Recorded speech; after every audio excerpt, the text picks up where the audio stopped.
Chapter 4. Autosuggestion. The medium for influencing the subconscious mind. The third step toward riches. Autosuggestion is a term which applies to all suggestions and all self-administered stimuli which reach one's mind through the five senses. Stated in another way, autosuggestion is self-suggestion. It is the agency of communication between that part of the mind where conscious thought takes place and that which serves as the seat of action for the subconscious mind. Through the dominating thoughts which one permits to remain in the conscious mind, whether these thoughts be negative or positive, is immaterial. The principle of autosuggestion voluntarily reaches the subconscious mind and influences it with these thoughts. No thought, whether it be negative or positive, can enter the subconscious mind without the aid of the principle of autosuggestion, with the exception of thoughts picked up from the ether. Stated differently, all sense impressions which are perceived through the five senses are stopped by the conscious thinking mind and may be either passed on to the subconscious mind or rejected at will. The conscious faculty serves, therefore, as an outer guard to the approach of the subconscious. Nature has so built man that he has absolute control over the material which reaches his subconscious mind through his five senses, although this is not meant to be construed as a statement that man always exercises this control. In the great majority of instances, he does not exercise it, which explains why so many people go through life in poverty. Recall what has been said about the subconscious mind resembling a fertile garden spot in which weeds will grow in abundance, if the seeds of more desirable crops are not sown therein. Autosuggestion is the agency of control through which an individual may voluntarily feed his subconscious mind on thoughts of a creative nature, or, by neglect, permit thoughts of a destructive nature to find their way into this rich garden of the mind. You were instructed, in the last of the 6 steps described in the chapter on desire, to read aloud twice daily the written statement of your desire for money and to see and feel yourself already in possession of the money.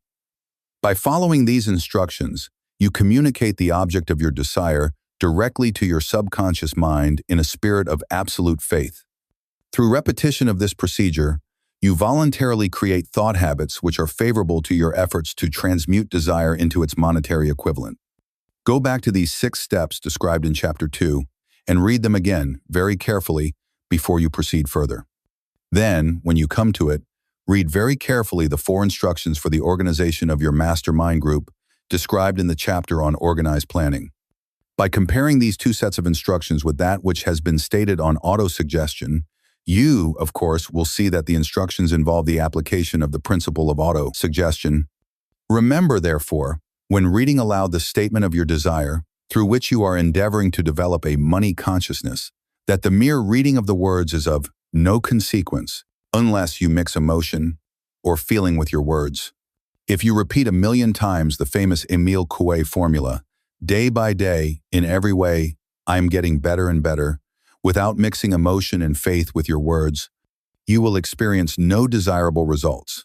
Your subconscious mind recognizes and acts upon only thoughts which have been well mixed with emotion or feeling. This is a fact of such importance as to warrant repetition in practically every chapter, because the lack of understanding of this is the main reason the majority of people who try to apply the principle of autosuggestion get no desirable results. Plain, unemotional words do not influence the subconscious mind. You will get no appreciable results until you learn to reach your subconscious mind with thoughts, or spoken words which have been well emotionalized with belief. Do not become discouraged if you cannot control and direct your emotions the first time you try to do so. Remember, there is no such possibility as something for nothing. Ability to reach and influence your subconscious mind has its price, and you must pay that price. You cannot cheat, even if you desire to do so. The price of ability to influence your subconscious mind is everlasting, persistence in applying the principles described here. You cannot develop the desired ability for a lower price. You, and you alone, must decide whether or not the reward for which you are striving, the money consciousness, is worth the price you must pay for it in effort. Wisdom and cleverness alone will not attract and retain money except in a few very rare instances, where the law of averages favors the attraction of money through these sources. The method of attracting money described here does not depend upon the law of averages. Moreover, the method plays no favorites. It will work for one person as effectively as it will for another. Where failure is experienced, it is the individual, not the method, which has failed. If you try and fail, make another effort, and still another, until you succeed. Your ability to use the principle of autosuggestion will depend, very largely, upon your capacity to concentrate upon a given desire until that desire becomes a burning obsession. When you begin to carry out the instructions in connection with the 6 steps described in the 2nd chapter, it will be necessary for you to make use of the principle of concentration. Let us here offer suggestions for the effective use of concentration. When you begin to carry out the first of the 6 steps, which instructs you to fix in your own mind the exact amount of money you desire, hold your thoughts on that amount of money by concentration, or fixation of attention, with your eyes closed, until you can actually see the physical appearance of the money. Do this at least once each day. As you go through these exercises, follow the instructions given in the chapter on faith, and see yourself actually in possession of the money. Here is a most significant fact. The subconscious mind takes any orders given it in a spirit of absolute faith and acts upon those orders, although the orders often have to be presented over and over again through repetition before they are interpreted by the subconscious mind. Following the preceding statement, consider the possibility of playing a perfectly legitimate trick on your subconscious mind by making it believe, because you believe it, that you must have the amount of money you are visualizing, that this money is already awaiting your claim, that the subconscious mind must hand over to you practical plans for acquiring the money which is yours. Hand over the thoughts suggested in the preceding paragraph to your imagination and see what your imagination can or will do to create practical plans for the accumulation of money through transmutation of your desire. Do not wait for a definite plan through which you intend to exchange services or merchandise in return for the money you are visualizing, but begin at once to see yourself in possession of the money, demanding and expecting, meanwhile, that your subconscious mind will hand over the plan or plans you need. Be on the alert for these plans, and when they appear, put them into action immediately. When the plans appear, they will probably flash into your mind through the 6th sense in the form of an inspiration. This inspiration may be considered a direct telegram or message from infinite intelligence. Treat it with respect and act upon it as soon as you receive it. Failure to do this will be fatal to your success. In the 4th of the 6 steps, you are instructed to create a definite plan for carrying out your desire and begin at once to put this plan into action. You should follow this instruction in the manner described in the preceding paragraph. Do not trust to your reason when creating your plan for accumulating money through the transmutation of desire. Your reason is faulty. Moreover, your reasoning faculty may be lazy, and, if you depend entirely upon it to serve you, it may disappoint you. When visualizing the money you intend to accumulate, with closed eyes, see yourself rendering the service or delivering the merchandise you intend to give in return for this money. This is important. Summary of instructions.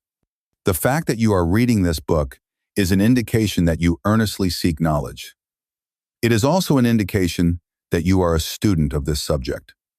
If you are only a student, there is a chance that you may learn much that you did not know, but you will learn only by assuming an attitude of humility. If you choose to follow some of the instructions but neglect or refuse to follow others, you will fail. To get satisfactory results, you must follow all instructions in a spirit of faith. The instructions given in connection with the 6 steps in the 2nd chapter will now be summarized and blended with the principles covered by this chapter as follows. First, go into some quiet spot, preferably in bed at night, where you will not be disturbed or interrupted.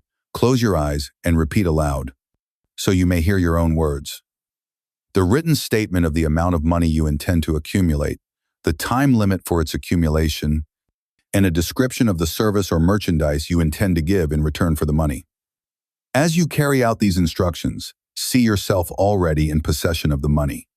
For example, suppose that you intend to accumulate $50,000 by the 1st of January, 5 years hence, that you intend to give personal services in return for the money in the capacity of a salesman.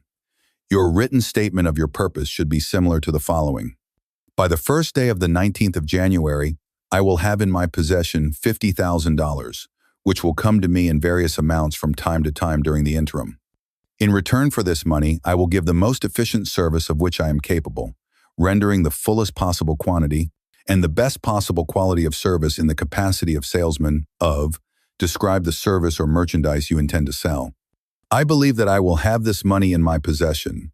My faith is so strong that I can now see this money before my eyes. I can touch it with my hands.